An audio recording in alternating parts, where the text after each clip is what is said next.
우리가 지난 시간에도 벌써 그 중세 말기에 몇 가지 대목을 이야기를 못하고 넘어왔습니다. 그렇죠? 그 교재에는 적혀 있지 않지만 그 흑사병 얘기를 조금만 더 말씀드리려고요. 중세 말기에 14, 15세기에 흑사병이 유럽의 인구를 거의 절반 가까이 줄였거든요. 그런데 여러분 그 중세 전성기 때 농업 생산성이 많이 증대가 되었지만 결국 그 지력의 확보, 땅심을 돋구는 데 한계가 있었고 또 개간하는 데도 또 한계가 있어서 결국은 식량 생산에 위기에 봉착했다고 그랬죠. 그래서 이 참 아이러니한 게 말입니다. 흑사병이 번져서 유럽의 인구가 거의 절반 가까이 그 죽게 되니까 뜻밖의 일이 벌어졌어요. 인구가 줄어드니까 식량 문제가 해결된 거 있죠. 그리고 노동자들의 임금 문제도 좋아졌어요. 사람이 귀해지니까. 그래서 이 중세 말기에 있었던 이러한 인구 감소 현상과 일반 평범한 노동자들의 삶의 질의 향상, 이 문제를 바탕 삼아서 최근에 지금 우리나라 난리죠. 애 안 낳는다고 인구 감소 때문에 난리 났지 않습니까? 오히려 이것을 긍정적으로 바라보는 그러한 시각도 있어요. 뭐 제가 여기서 그게 이제 옳다 그르다 어떤 쪽이 맞는지를 제가 단정적으로 말씀드릴 수는 없고요. 이제 중세 유럽하고 지금 21세기 한국하고는 좀 변수가 다르죠, 그렇죠? 그 외국인 이주자도 있고요, 그렇죠? 그런 여러 가지 또 21세기와 중세 유럽의 또 환경이 다르니까 조건이 조금씩 다르니까 그 똑같이 적용될지는 모르지만 어쨌든 인구 감소에 대해서 그렇게 역사적 사실의 바탕을 두고 긍정적으로 평가하는 그러한 견해도 있다는 거. 우리가 이제 역사를 공부하면 그 인문학이 다 마찬가지지만 어떤 한쪽에 치우치지 않는 좀 균형 잡히고 그 우리는 대개 이제 마음이 흑이냐 백이냐 똑 떨어지는 정답을 구하지 않습니까? 보통 심성이. 그런데 사람의 일이라는 거는 그렇게 똑 떨어지는 일이 없어요. 그 살아보시면 아시잖아요. 그렇죠? 역사도 마찬가지입니다. 뭐가 옳은지 뭐가 그른지 A로 갈지 B로 갈지 그걸 단정 지을 수 없는 게 인간의 일이란 말입니다. 그게 사람의 일이에요. 계획대로 안 되는 게. 그래서 어쨌든 어떻게 될지 모르지만 이 인구 감소가 우리한테 정말 득이 될지 실이 될지 이런 것도 우리가 양쪽의 의견을 다 들어보고 신중하게 우리의 미래를 설계해야 되겠다. 이제 그런 말씀을 제가 드리고요. 그 다음에 이제 강의양으로 넘어가서요. 그 시계기, 이 중세 말기에 1300년경에 이제 시계가 처음으로 발명되는데요. 이것이 주로 이제 여러분 중세 전성기 때 12, 13세기에 유럽의 도시가 많이 등장했다고 그랬죠. 그리고 이 도시민들은 자기들이 살고 있는 도시에 대해서 굉장히 긍지가 자부심이 컸어요. 그래서 자기의 그 사는 도시를 장식하기 위해서 그 랜드마크라고 그러죠. 큰 건물을 짓고 공공 건물을 짓고 거기에 시계탑을 올리는 거예요.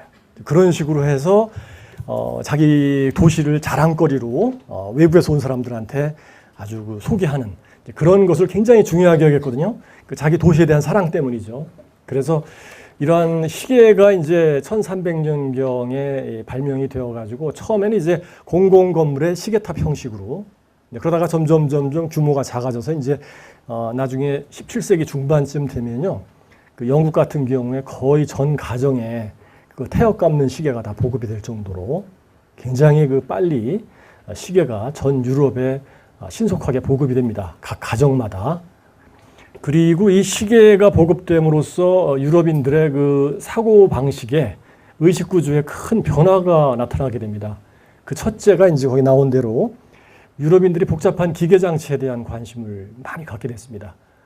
여러분 그 저희 어릴 때는 말이죠. 저도 그런 경험이 있고 기계식 시계를 뜯어봤다가 망가뜨려 가지고 그 뒤지게 혼난 적이 있거든요. 실제로 그 사발 시계 같은 거 그런 경험 그 제 연배나 아니면 지금 40대 이상 그 특히 남자들이 그런 경우가 많아요. 그 남자애들이 그 여자분들은 얌전해가지고 그런 거 안 하는데 남자들이 이제 저지르고 보자 이래서 앞뒤 재지 않고 막 뜯어가지고 막 태엽도 풀어보고 하다가 나중에 조립이 안 되죠, 그죠? 조립을 했는데 톱니바퀴가 몇 개 남는 거야. 이런 것들이 이제 유럽인들한테 벌써 이게 중세 말 근대 초에 유럽인들의 일반적인 사람들이 겪는 경험이 되었고요. 그것이 나중에 18세기 오면요, 이제 좀 이따 배우겠지만 계몽 사상 혹은 계몽주의라고 해가지고요, 이 굉장히 그 기독교적인 그런 질서를 경시하고 반기독교적인 반종교적인 그런 형태의 새로운 사상이 등장을 하는데, 그 18세기 계몽주의 시대에 나타났던 그러한 그 새로운 그 신학을 우리가 이신론이라고 합니다. 저기 써놨죠, 제가. 영어로 deism.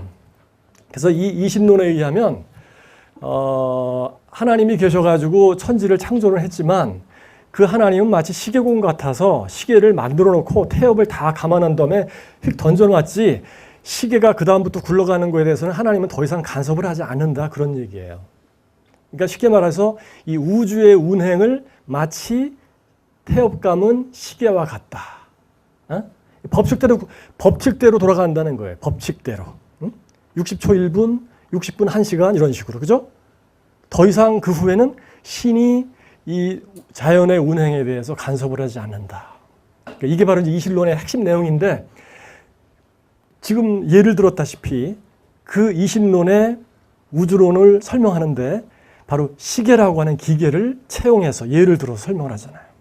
이런 거를 이제 기계식 시계에 의해서 우주를 이해하는 그런 습관이 18세기에 계몽주의자들의 이신론에 나타나게 됩니다. 그 두 번째는 뭐냐면, 시계가 유럽인들의 생활을 이 중세 말기부터 이제 합리적으로 바꾸게 됩니다.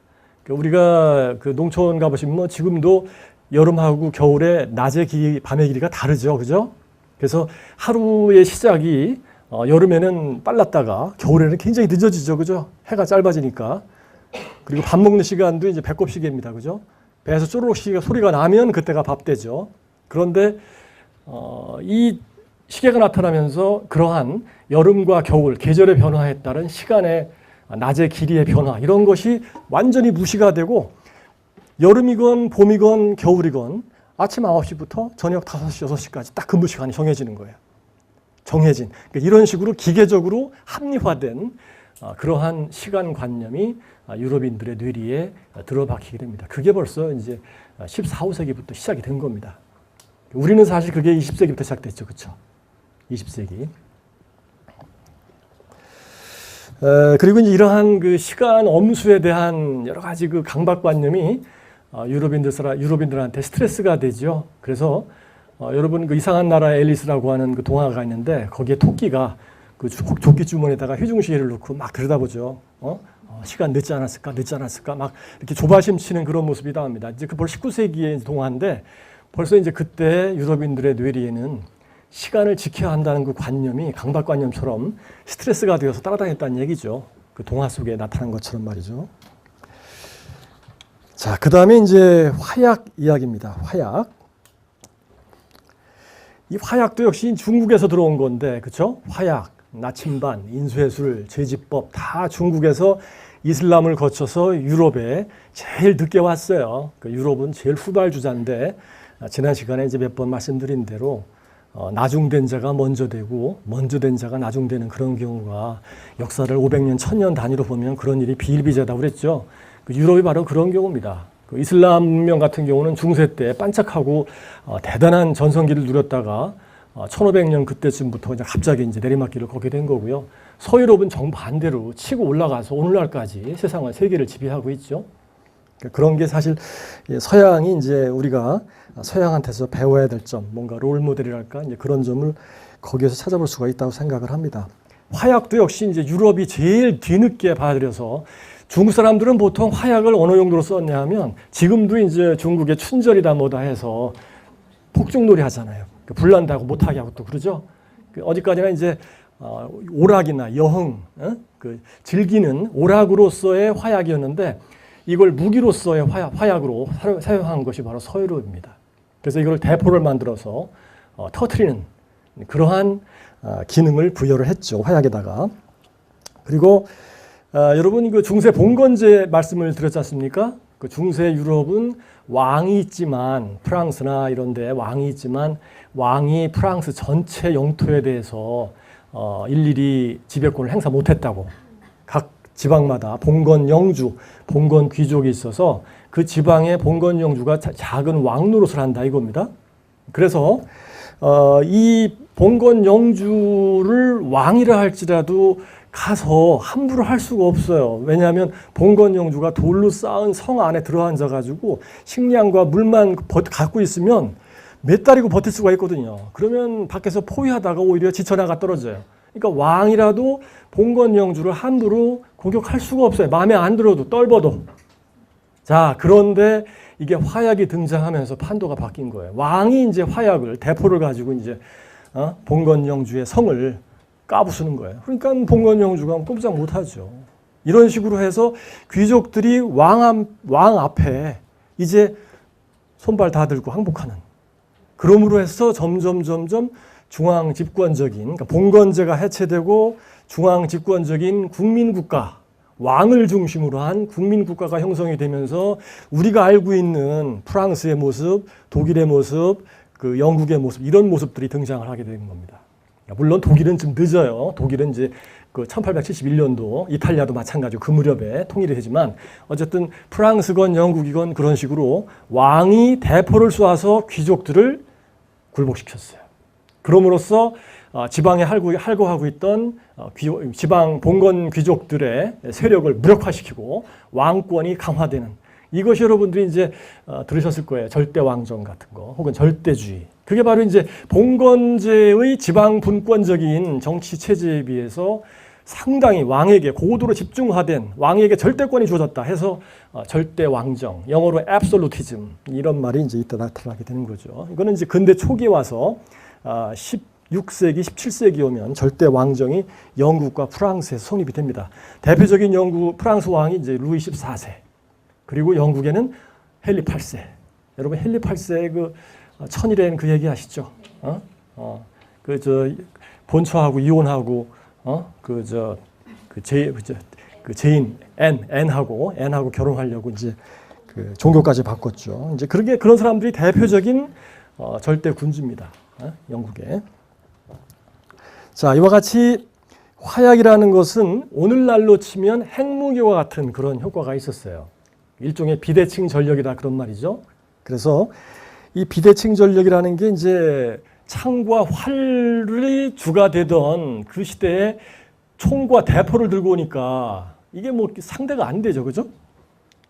이게 이제 제가 영화 인디아나 존스에서 제가 캡처한 건데, 이게 이제 인디아나 존스가 1, 2, 3부가 있죠? 저거 1부입니다. 1부. 1편. 거기 보면 저 장면이 나와요. 그 중동의 어느 시장바닥에서 그 결투가 벌어지는데 얘가 이제 무사예요. 이제 큰 칼을, 이 청룡 언얼도 같은 큰 칼을 막 휘둘러가면서 막 그냥 야하고 달려오는데 금방 죽을 것 같아. 얘가 주인공 인디아나 존스가 해리슨 포드죠.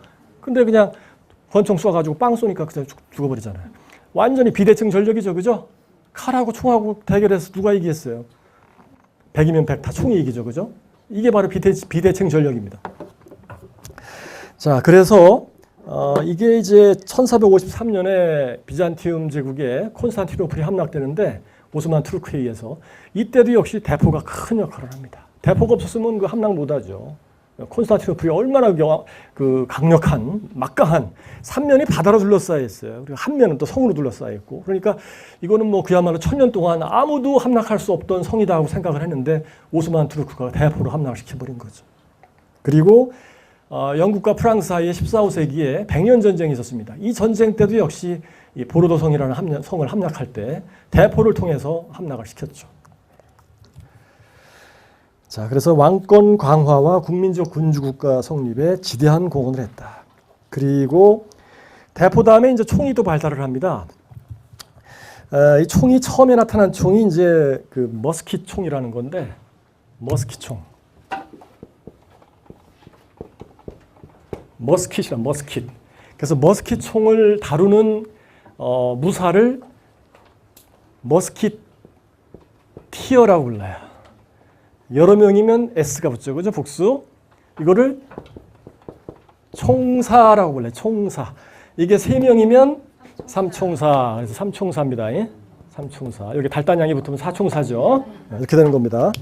그래서 여러분 근데 이 삼총사 영화도 보시고 동화도 다들 보셨을 거예요. 근데 거기 보면 그 이상한 거 좀 발견 못 하셨어요? 저 기사들이 총을 들고 다니면서 그 총으로 싸우면 될 텐데 왜 꼭 칼싸움을 왜 하고 그래? 왜? 총사인데 왜 칼싸움만 해? 왜? 왜 그런 줄 아세요? 초창기에 총은요, 무기를 장전하는데 시간이 무지하게 많이 걸렸어요. 한 1분 가까이 걸려. 왜냐하면 앞에서 총구 끝에다가 화약을 밀어놓고 꽂을대로 쑤셔놓고 거기다가 또 그 조그만 쇳덩어리를 집어넣고 그런 다음에 조준을 한 다음에 부싯돌로 칙 붙여서 그 심지가 타들어가면 땅 하고 쏘는 거예요. 그러니까 한 발 장전해서 쏘려면 몇 번씩 1분 이상 걸려요. 그러니까 처음에 기선제압용으로 적을 향해서 한 발 땅 쏘는 거예요. 그죠? 그런 다음에 총을 꽂아 놓고 칼 뽑아서 이제 달려가는 거 앞으로. 예? 아시겠어요? 그러니까 초창기에는 총이 이런 식이었다가 나중에 이제 19세기 미국에서 이제 뭐 윈체스턴이 뭐니 해서 연발총이 그때 나중에 19세기에 나와요. 응?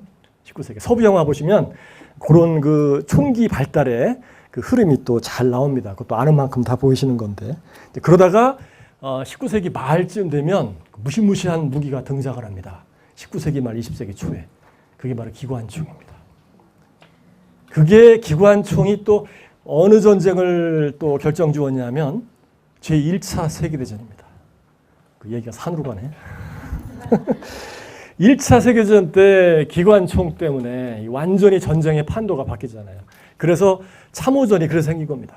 여러분 기관총으로 막 적을 향해서 드르르 갈겨대는데 옛날에는 그냥 삼총사 거기서 보는 것처럼 말 타고 앞으로 막 가는 거예요. 돌격 앞으로. 그럼 뭐가 돼요? 다 죽죠. 그러니까 1차 전 때 기관총이라는 신무기가 전면적으로 사용이 되면서 전쟁의 양상이 완전히 바뀌어요. 그래서 서부전선 이상 없다. 그 영화 보신 분은 알겠지만 서부전선의 프랑스하고 독일 사이에 참호가 약 길이가 한 800km. 자 벨기에부터 스위스 국경까지. 그 긴 여러분 800km면요. 서울 부산 2번 갑니다. 그 엄청난 길이에 참호가 두 줄로 쫙 파요. 그 독일군 참호, 영국군 참호. 이런 식으로 연합군과 독일군이 대치하면서 4년간 서로 째려보고 서 있는 거죠. 그죠? 서로 못 나가요, 함부로. 자, 그 다음에 안경 얘기. 제가 뭐 몇 가지 재미난 얘기가 있는데 이제 더 할 수가. 이게 이제 이것도 죽음의 승리라고 하는 1480원, 15세기 말에 이제 프레스코아인데 이게 이제 한 방이면 다 간다 이거죠. 왕이든 황제든 뭐 평민이든 귀족이든 한 방이면 다 간다. 그러니까 초창기 대포는 상당히 좀 완성도가 부실해가지고요. 대포 앞에 있는 것보다 뒤에 있는 게 더 위험했어요. 대포가 이제 뒤에가 터지거든. 대포 조준하고 사격하다가 이제 오히려 쏘는 사람이 다 죽어 나가 자빠지는 그런 경우가 아주 비일비재했다고 합니다. 한 방에 다 간다 이거죠. 그 다음에 이제 안경인데 이 영화 이것도 장미의 이름 그 영화에서 제가 직접 캡처한 겁니다. 여기 보면 이제 찰스 브론 뭐죠? 이게 션 코넬이죠. 007에 나왔던 션 코넬이가 이제 윌리엄 수도사로 나오는데 이게 이제 아드소죠. 이게 제자.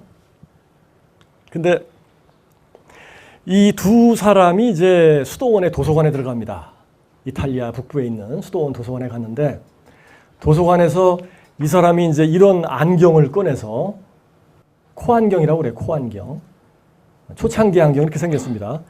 그러니까 동양 사람처럼 코가 작은 사람들은 저거 끼가 참 곤란해요. 그냥 쭈르륵 내려가지고 그죠? 서양 사람들은 코가 커서 양코라 이렇게 얹으면 대충 그래도 그 기능을 하는데 이런 식으로 이렇게 접는 식이에요. 여기 접어서 접으면 이렇게 요만하게 됩니다. 접어서 여기 접는 경첩이 있어요. 여기. 이 안경을 꺼내서 그 나이 먹으면 이제 노안이 오니까 이 안경을 껴서 돋보기를 끼고서 이렇게 책을 들다 보니까 여기 지금 화면에 안 나왔지만 옆에 있던 그 수도사들이 막 눈이 막 화등잔만하게 커져가지고요. 저게 도대체 뭐 하는 물건이라냐 하면서 막 신기해가지고 막 마치 그 부시맨이 콜라병 보고 신기하듯이 그런 식으로 안경을 보고 반응을 하는 모습이 나옵니다. 왜냐하면 안경이라는 게 13세기 말에 발명이 됐거든요. 교재 나오죠. 그래서 1327년이란 말입니다. 이때가 이 영화의 시점이, 소설의 시점이 1327년 11월 마지막 일주일의 무대로 삼고 있거든요. 그러니까 이 시대에는 안경이라는 거는 발명된 지 50년도 채 안 된, 요즘이야 50년이면 정말 강산이 뭐 5번 굴러갔다 그러겠지만 이때는 세월이 느지감치 흘러갑니다. 천천히. 그래서 굉장히 최첨단 장비라고 할 수가 있어요. 그래서 이것이 이탈리아에서 처음 발명돼 가지고 이 영화에도 등장을 하게 됩니다. 그리고 이제 뒤에 이제 이탈리아 르네상스 시대에 그 인문주의 운동이라기 나오는데 최초의 인문주의자라고 불리는 페트라르카라는 사람 역시 이 안경을 끼고서 이제 많은 저작을 남겼습니다. 만약에 안경이 없었더라면 페트라르카 같은 그 인문주의자, 이탈리아 인문주의자가 그 우리가 알고 있는 그런 저작들을 쓸 수가 없었겠죠. 그리고 그 당시에 안경은 그 장인들 사이에 그 제조법이 철저한 비밀이었어요. 성경에 두고 맹세를 합니다. 내가 절대 이 비밀을, 이 기술을 외부에 반출하지 않겠다. 각서 쓰고 서약서 쓰고 그러고 공장에 들어갔어요. 그 정도로 이것이 보안이 요구되는 첨단 기술이었다는 거. 그리고 안경다리는 18세기 중반에 처음 생깁니다. 꽤 늦어요. 안경다리는. 아마 동양인이 안경을 발명했으면 아마 진짜 발명했을 거예요. 그렇죠? 코가 얕아가지고 그 걸칠 게 코 갖고 안 되잖아요. 우리는 그죠? 귀가 있어야 되죠. 그래서 서양에서는 어쨌든 18세기 1750년경 이후에야 안경다리가 처음 발명이 됩니다. 자, 그 다음에 이제 르네상스 종교개혁 그리고 유럽의 팽창. 여러분 르네상스라는 게 우리가 중세 초기에도 말씀을 드렸었고 중세 전성기에도 말씀을 드렸고 오늘 또 말씀드려요. 그죠? 세 번째죠. 그죠? 중세 초기에는 서기 800년 전후에서 그 샤를마뉴 시대 카롤린거 르네상스가 있었죠. 그래서 잉글랜드의 베네딕트 수도사들을 데려다가 읽고 쓰는 법 그리고 그 필사본을 만드는 법을 가르쳤어요. 그죠? 프랑크 왕국에다가. 그게 이제 상당히 초보적인 형태이긴 하지만 프랑크 왕국이 그 당시에 그야말로 그 암흑 가운데 있었기 때문에 읽고 쓰는 법이라든가 혹은 필사본을 만드는 법이라든가 이런 것만 해도 그 당시로서는 굉장히 괄목할 만한 눈을 크게 치켜뜨고 쳐다봐야 되는 아주 중요한 역사적인 변화였다는 거죠. 그래서 이제 이거를 카롤린거 르네상스라고 말을 합니다. 물론 우리 시대에서 관점에서 보면 보잘것 없어요. 그죠? 자, 그 다음에 이제 12세기 르네상스는 제가 이제 이슬람 얘기하면서 말씀드렸었죠. 여러분 서유럽이 중세 전성기 때 중세 말기까지도 이슬람 문명권의 그 철학자들을 스승으로 여겼다. 그런 얘기를 제가 몇 번 강조를 해드렸습니다. 바로 12세기 르네상스가 바로 그거였어요. 그래서 이 12세기 르네상스 때 특히 이제 아리스토텔레스가 이제 이슬람권에서는 그 이슬람교를 체계화하기 위한 신학을 체계하기 위한 하나의 방편으로서 아리스토텔레스 철학이 중요했고요. 기독교 쪽에서는 스콜라 철학이 바로 이제 기독교 신앙을 아리스토텔레스의 철학으로 체계화하려고 한 거예요. 그게 바로 스콜라 철학입니다. 토마스 아퀴나스가 그걸 했죠. 집대성을 했죠. 그러니까 물론 이제 그 시초는 아벨라르가 했고요. 그죠? 아벨라르와 엘로이즈한. 그래서 이 12세기 르네상스가 있었는데 이 12세기의 르네상스는 아직 한계가 있었어요. 아리스토텔레스를 위주로 했고 그리고 그리스의 문학 작품 같은 것들, 희극이라든가 비극이라든가 이런 것들은 아직 12, 13세기의 유럽인들은 몰랐단 말입니다. 그런데 이것이 이제 이탈리아 르네상스 1350년부터 1550년까지 이탈리아 르네상스가 오면서 비로소 비잔티움 제국의 오스만 투르크가 망하잖아요. 그렇죠? 1453년에. 그러면서 그리스에서 비잔티움에서 그리스어를 잘 하잖아요. 거기는. 그죠? 거기가 그 비잔티움 지역에서는 그리스어를 쓰니까 그리스어를 쓰는 학자들이 대거 이탈리아 반도로 넘어옵니다. 망명을 하는 거죠. 도주를 하는 거예요. 도피를 하는 거예요. 그러면서 그들과 함께 그들이 가져온 책과 지식이 이제 거기에 이제 그리스의 문학 작품 그리고 플라톤 철학 이런 것들이 함께 묻어서 온 거죠. 이탈리아로. 그러면서 이 당시에 이제 그러한 이제까지 몰랐던 그리스의 고전에 대한 새로운 연구 붐이 활발하게 일어나게 됩니다. 자, 그 다음에 이제 이탈리아에서 르네상스가 왜 시작이 되었는가? 이건 뭐 여러분들이 생각해 보면 상식적으로 알 수가 있죠. 이탈리아 반도는 과거 고대 로마 제국의 중심지였어요. 그렇죠? 그러니까 이탈리아 반도에는 고대 로마의 유적과 그런 것들이 아주 널브러져 있었겠죠. 그죠? 마치 경주에 가면 신라의 흔적이 많이 남아있잖아요. 그리고 공주 부여에 가면 백제의 흔적이 많이 남아있고.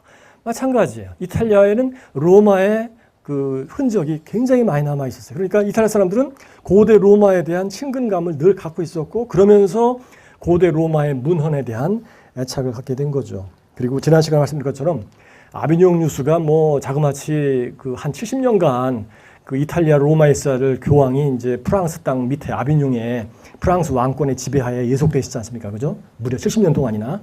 그러면서 이제 이탈리아 사람들이 이제 그 교황을 묶어둔 프랑스 왕권에 대한 여러 가지 그 증오, 반감이 생겨나서 프랑스의 스콜라 철학에 대한 반감이 생겼어요.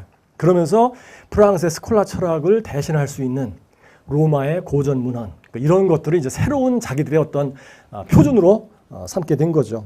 그렇게 해서 이탈리아에서 르네상스 인문주의 혹은 이탈리아 르네상스 휴머니즘이 등장을 하게 됩니다. 그리고 이제 이런 활동을 후원한 것들이 이제 바로 군주와 귀족들인데, 그 후원 활동을 했던 군주 중에 중요한 인물이 바로 교황들입니다. 교황들. 그래서 지금 우리가 로마에 가서 바티칸 시국에 뭐 성 베드로 성당이라든가 온갖 그 당시 이탈리아의 르네상스 시대 많은 건축물과 조각들이 있는데, 이런 것들이 대부분 이 시기에 교황들의 후원에 의해서, 그 당시 미켈란젤로, 레오나르도 다빈치, 이런 사람들에 의해서 건축이 된 겁니다. 근데 문제는 그 돈이 어디서 나왔느냐. 독일에서 면제부를 팔아먹고 그렇게 해서 그 돈을 가지고서 지은 겁니다. 이게 참 역사가 얄궂어요. 그 교황들의 타락한 교황들이 예수를 후원한 덕분에 오늘날 21세기에 지금도 로마에 가면 화려한 건축물들이, 예술품들이 있는 거죠. 자, 그래서 이 시기에 로마는 서유럽에서 예술의 수도 역할을 했다. 그래서 당시에 대표적인 르네상스 교황을 한 3명 꼽을 수 있는데, 첫 번째가 이제 알렉산드르 6세라는 인물입니다. 알렉산드르 6세. 이 사람이 알렉산드르 6세라는 사람이요. 이 사람이 이탈리아 사람이 아니고 스페인 사람입니다. 그래서 이 사람이 그 교황이 되기 전에 세속명이 보르히아예요. 보르히아. 여기 보면 이제 보르지아라고 돼 있는데, 이게 이제 스페인에서는 보르히아라고 있는데요. 스페인 말에서는. 그래서 보르히아. 네? 그 영화가 있습니다. 그래서 이 알렉산드르 6세를 주제로 한 그 영화가 있는데, 여러분 근데 이 영화를 보시면 아마 깜짝 놀라실 거예요. 이게 19금 영화거든요. 교황이 추기경 때부터 처자식을 다 거느리고 있어요. 깜짝 놀라셨죠? 그리고 그 자식이 굉장히 유명한 자식이 있어요. 아들이 있는데 체사레 보르지아. 체사레 보르지아. 이 사람이 누군 줄 아십니까? 여러분 마키아벨리의 군주론 아시죠? 다 들어보세요. 마키아벨리의 군주론에서 마키아벨리가 이런 사람이야말로 가장 위대한 군주의 롤 모델이다 라고 극찬에 맞이하는 이상적인 바람직한 군주, 그게 바로 체사레 보르지아입니다. 그게 교황의 아들이에요. 여러분 근데 이거 써야겠다. 교황이 아들을 낳으면 아들을 아들이라고 부를까요? 홍길동이 호형, 호부 못하죠. 그죠? 교황도 마찬가지. 아들이지만 마누라지만 처자식이라고 말을 못해요. 아들을 뭐라고 부르냐면 영어로 네퓨라고 불러요. 네퓨. 조카. 아들을 조카라고 불러요. 그리고 그 아들이기 때문에 여러분 교황도 군주라고 그랬죠? 교황령 국가에. 교황령 국가에 요직에 등용을 합니다. 순전히 자기 아들이라는 거 이유로. 그러니까 조선시대 얘기를 하면 음서제. 그죠? 그래서 이거를 뭐라고 그러냐면 영어로 네포티즘으로. 네포티즘. 영어 사전에 나온 단어입니다. 이거. 친족 등용 그런 뜻이에요. 친족 등용, 네포티즘 여기서 나온 말이에요. 그러니까 뜻밖의 그 영어에 보면 그러니까 이런 식으로 서양의 역사에 뿌리를 내린 그러한 영어 단어들이 그 종종 나오는데 저런 경우가 대표적이죠.